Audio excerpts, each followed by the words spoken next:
COVID ini pandemi biasa atau war tool atau senjata perang? Hal ini merupakan pertanyaan mendasar sehingga jawaban dari pertanyaan tersebut sesungguhnya tercermin dengan tindakan apa yang diambil oleh para pejabat saat ini. Lalu kita bertanya lagi, apa yang terjadi ketika vaksin sudah mencapai 70% populasi yang seharusnya sudah tercapai herd immunity atau kekebalan kelompok. Lalu muncul mutasi strain virus baru lagi. Berdasarkan data kecepatan melakukan vaksinasi COVID Indonesia sudah cepat di tengah gelombang terpaparnya juga tinggi seperti saat ini. Sehingga yang tadinya 250.000 vaksin per hari, Indonesia itu sesungguhnya bisa mencapai herd imunitas dalam 3 tahunan lagi dari sekarang. Saat ini dipercepat berdasarkan informasi bisa 1 juta suntik vaksin per hari. Walau data ini masih diragukan karena kalau satu tenaga kesehatan menyuntik 100 orang per hari maka ada 10.000 nakes yang bekerja. Namun kita anggap informasi ini benar dulu deh. Maka dalam 1,5 tahun lagi atau akhir tahun 2022 herd imunitas tercapai maka kita menang melawan COVID. Pertanyaan liar, apa yang terjadi kalau mutasi lain lagi datang? Lalu kita kejar-kejaran deh dengan vaksin jenis baru lagi. Kalau saat ini kita anggap serangan gelombang kedua, apa yang terjadi kalau ada strain jenis baru yang mungkin bisa membuat gelombang ketiga di tahun depan? Melihat cara penanganan pemerintah atas COVID yang merupakan virus import dan PCR antigen juga produk import kebanyakan dan masker juga terbanyak barang import, bahkan disuruh 2 lapis lagi sekarang. Lalu vaksin juga produk import. Ini kita tidak boleh berlama-lama seperti ini.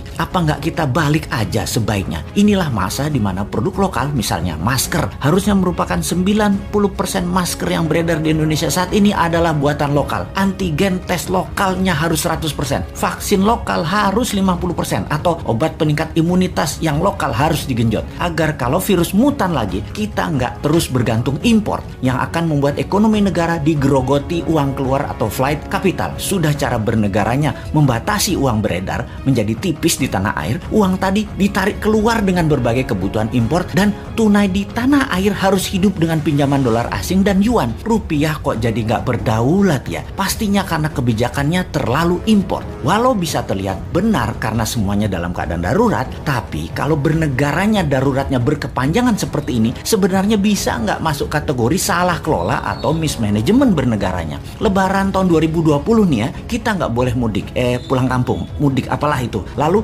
tahun 2021 berlaku lagi, nggak boleh mudik lagi. Oke lah, kita manut, 2 kali ya kita manut. Walau ada beberapa orang nggak tahan melakukan pulang kampung yang katanya mereka lah penyebab meledaknya gelombang kedua paparan COVID sekarang. Oke lah, argumen ini diterima. Tetapi kalau tahun depan 2022 masih lagi, ini namanya nggak bisa kelola. Setuju nggak kalau hal ini kita sematkan? Nggak bisa kelola negara karena 3 kali berturut-turut kita nggak pulang kampung. Kembali ke pertanyaan awal. Kita bisa simpulkan dari pertanyaan pertama oleh pemerintah saat ini, COVID adalah pandemi biasa, bukan war tool atau senjata perang biologi. Menjawab pertanyaan kedua, kalau ada strain baru, maka sepertinya ya ikut aja atas apa yang akan terjadi nanti. Kumaha engke, tak ada antisipasinya, yang ada hanyalah mudah-mudahan nggak ada mutasi lagi. Kalau terjadi berlawanan, ini senjata biologi dan strain baru, mutasi baru lagi yang membuat harus vaksin baru lagi. Kita tergopoh-gopoh lagi. Solusinya pasti tinggal bangun narasi, bayar pasukan buzzer, dan pasukan buzzer bekerja keras lagi. Nah, di posisi begini kasihan mereka yang mau jadi presiden tahun 2024 sementara mereka dalam posisi menjabat yang ternyata salah semua pengelolaan pandemi dan ekonominya. Pasti kena imbas negatifnya mereka karena mereka juga bagian dari ketidaktepatan kelola pemerintah pusat dan daerah. Karena yang digadang-gadang tahun 2024 kebanyakan pejabat incumbent. Di sini enaknya jadi yang bukan pejabat tetapi selalu memberikan solusi. Bahkan bukan hanya solusi, tapi saran yang dikerjakan walau dengan skala tanpa fasilitas. Bisa jadi kuda hitam nggak di tahun 2024 kira-kira dia itu. Tapi mudah-mudahan prediksi ini salah. Ekonomi membaik, COVID teratasi tahun ini. Amin. Cuman takut aja prediksi ini benar.